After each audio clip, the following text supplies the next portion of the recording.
the military comes to the prison door, they knock, maybe they knock, and they say, give us Jose Padilla, and they grab him. This is in America. This is in the United States. And they take him, and for 5 years they put him in a military brig.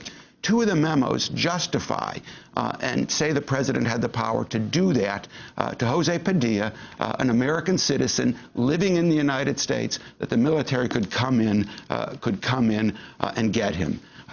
Then a couple of these memos go to what parts that we haven't yet seen exposed, which I think will be a broad and vast intelligence effort in the United States, surveillance effort done by the Department of Defense under the auspices of these memos to essentially surveil and look into what all of us are doing in the United States. That hasn't come out yet completely, but it's going to be in these memos. And there's another memo on the warrantless wiretapping that essentially says the commander-in-chief can carry out warrantless wiretapping as his commander-in-chief power. And let's look at what these memos were built on. You know, first you have the question of, are we at war at all? So first you have this questionable proposition that the war against al-Qaeda, so-called war against al-Qaeda, or the global war on terror is a war at all, or shouldn't this be really a legal operation in which people are arrested and charged?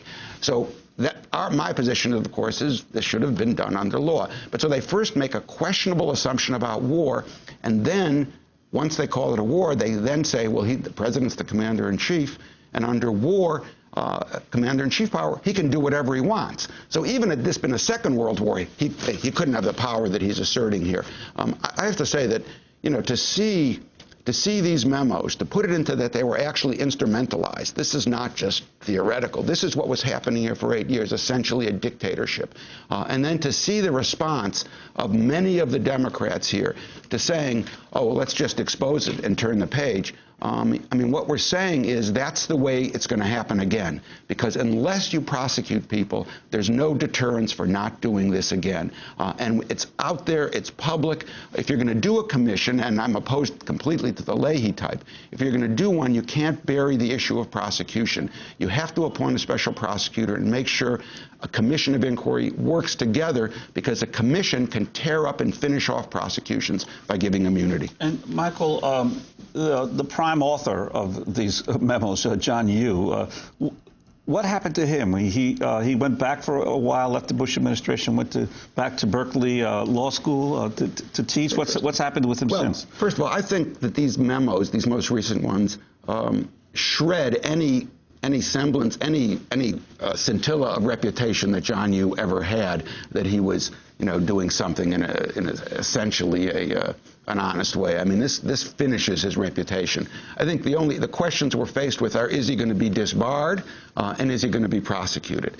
And it's interesting, you know, two of the memos, which I didn't mention, were issued by Stephen Bradbury, who was head of the office that John Yoo was formerly in, the Office of Legal Counsel. And those memos are they were done within a few weeks of the Bush administration leaving office. In fact, one within a week of him leaving office, essentially in a relatively mealy-mouthed way, saying he cautions against looking at the Yoo memos, that they shouldn't, the OLC doesn't really agree with them anymore. But he has a footnote in there saying, to protect the John Yoos of the world, saying, I think all of those prior memos, referring to the John Yoo memos, did not violate professional responsibility, because it's recognized that currently there's a investigation going on of John Yoo, and I think it's and Bradbury himself, and I think it's very likely that that's going to come out and say certainly disciplinary, if not disbarment, for those guys. So I think Yoo is facing that, and as I said, prosecution. Now, his geographical travels, of course, have been, as you said, he went to Berkeley, which is he described a couple of days ago at a speech in Orange County as made up of a bunch of hippies and radicals. That's his former law school, or it's still his law school, and there's been a push to get rid of him at the law school. I think he finally realizes he can't stay there, so he's teaching at some, I guess, a very conservative law school in Orange County, which is, of course, the heart of law schools and others that are very conservative. So he's slowly being cornered, The one thing I should say about you, and even about the Leahy hearings, the one, you know, while I think they're a bad idea, I think one thing that could come out of them, which Rifkin, the conservative commentator, made a good point on. He says, look, you're going to expose the stuff on the record, And then while he didn't use the name of the Center for Constitutional Rights, he said, then people are going to be able to prosecute these guys in Europe because the evidence is all out there.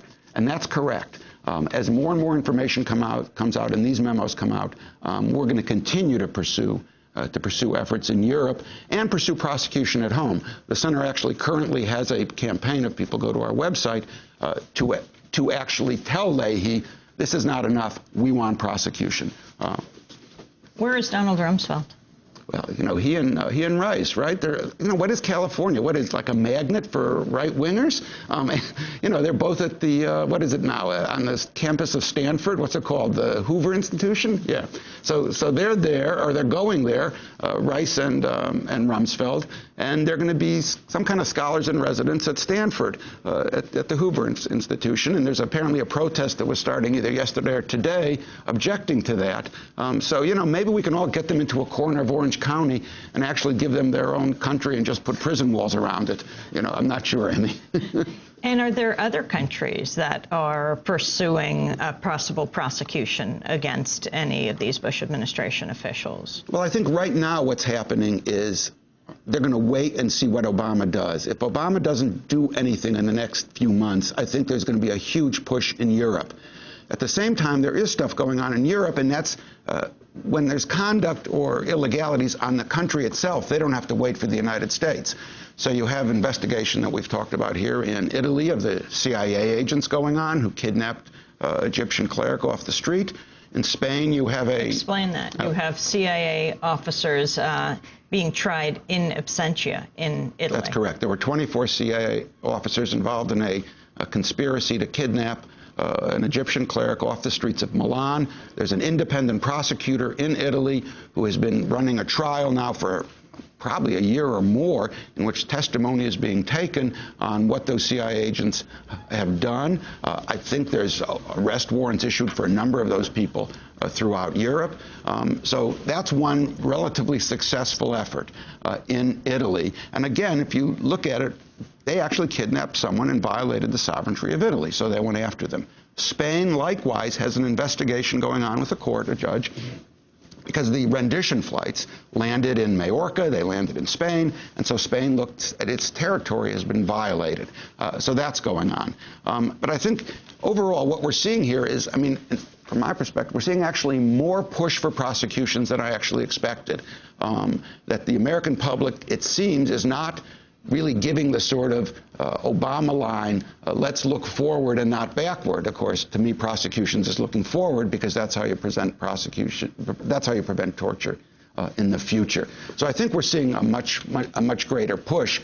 I do think, though, that as I want to say that the combination of the memos and Leahy should just really send a message to America that we've got to make these guys accountable. What about that? Do you have any hopes for any more independent investigations going on in the House at all, or in? Oh, I think that's a good question. You know, I think Conyers has a better take on this than Leahy. Conyers does want a commission or an investigation set up, but his material also talks about accountability in prosecutions.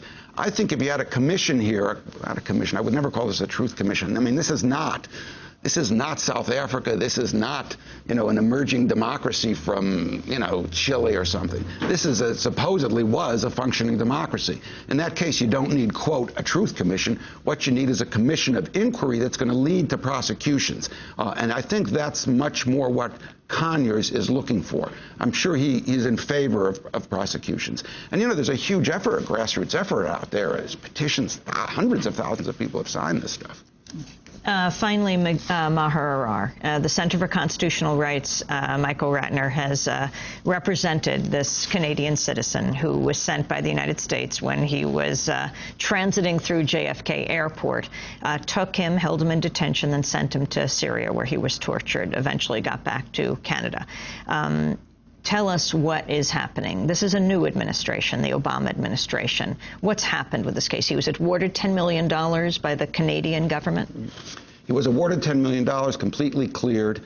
As of the end of the Bush administration, he was still on the terrorist list for prohibiting him getting into this country.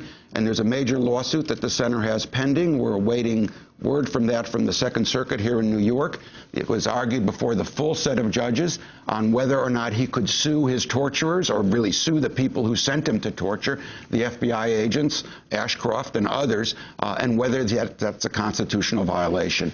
So that's what we're waiting on. We haven't heard anything about whether the Obama administration is going to say, yes, we can do that. And, you know, this has been a fairly strong negative of the Obama administration. I know you've covered it here, their position on state secrecy in the ACLU case, on renditions, where they stood up in court and said, we are insisting on state secrets. We've vetted this with the Obama administration, and we're insisting on it. Hopefully that will not happen in the Iraq case, but there has not yet been the push against this administration, this current one, to say, really open this up, stop the state secret stuff, and